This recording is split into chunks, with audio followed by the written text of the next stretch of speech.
Courtney, and I am 35 from Richmond, Virginia. And what is your occupation? I work in digital communications, and also I am a fitness instructor. What's something you changed in today's society? Donald Trump. I mean, it seems stupid to say that, but I feel like there's so much hatred and division caused by him and this kind of cult following.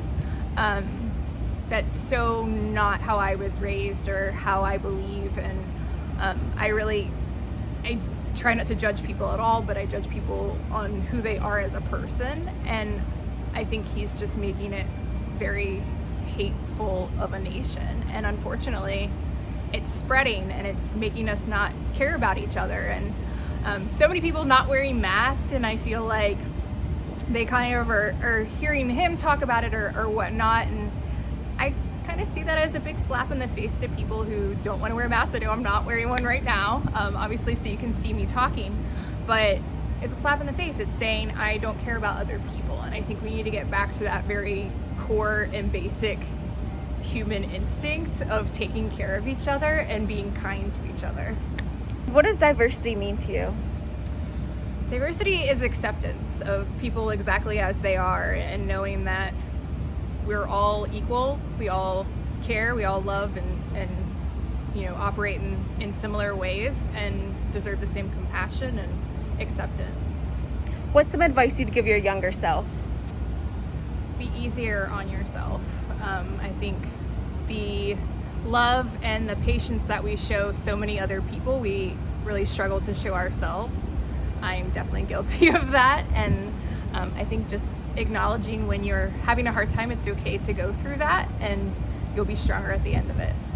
Do you want to tell us a little bit about your childhood, good, bad, or what your future plans are in life? Yeah, definitely. So I grew up in Richmond, Virginia.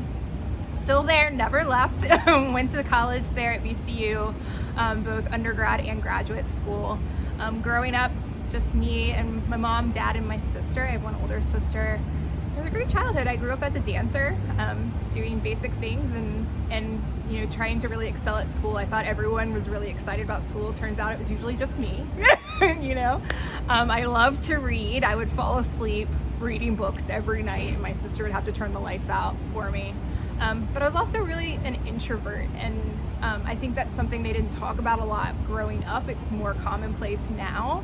Back then it was like, oh, she's just shy or she's just quiet, and I think that now I'm like, no, it's okay. We're a little bit different in certain aspects, and it's about kind of evolving past that and knowing when you need to take a moment. And my family would always joke, and they're like, oh, Courtney just needs a moment by herself. I'm like, yes, I'm an introvert. And so now it kind of comes full circle.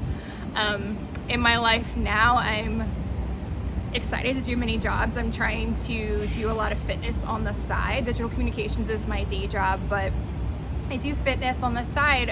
It's very rewarding. I think that I always wanted to be a teacher, and getting into fitness myself, I felt like I became more confident and felt stronger as a woman, and that's something that as women we all struggle with, I think, is feeling confident and feeling strong and feeling like it's okay for us to be that way. And I wanted other women to know that it's okay to be that way. I do teach men too, but the women that I meet, I think that it's very rewarding to see them physically and mentally getting stronger, and I tell them, I call them out, and I'm like, you are getting amazing. And to have someone kind of do that for you, I know what that meant to me, so I try to give back in that sense too. And what's a fun fact about yourself? Fact.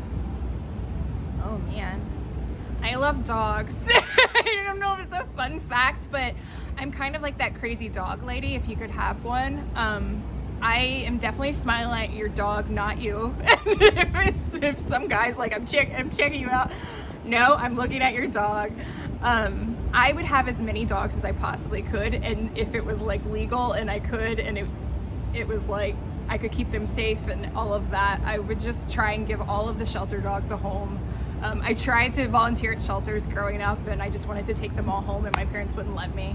So I give back as many ways as I can, but I've always been really drawn to rescue animals because I feel like they are unable to speak for themselves. So they need someone who has a voice to speak for them and to express that they matter and that they deserve to be loved. And I think that that's people like me. So If someone was walking past you on the street, what would you want them to know about you? I'm smiling at you underneath my mask.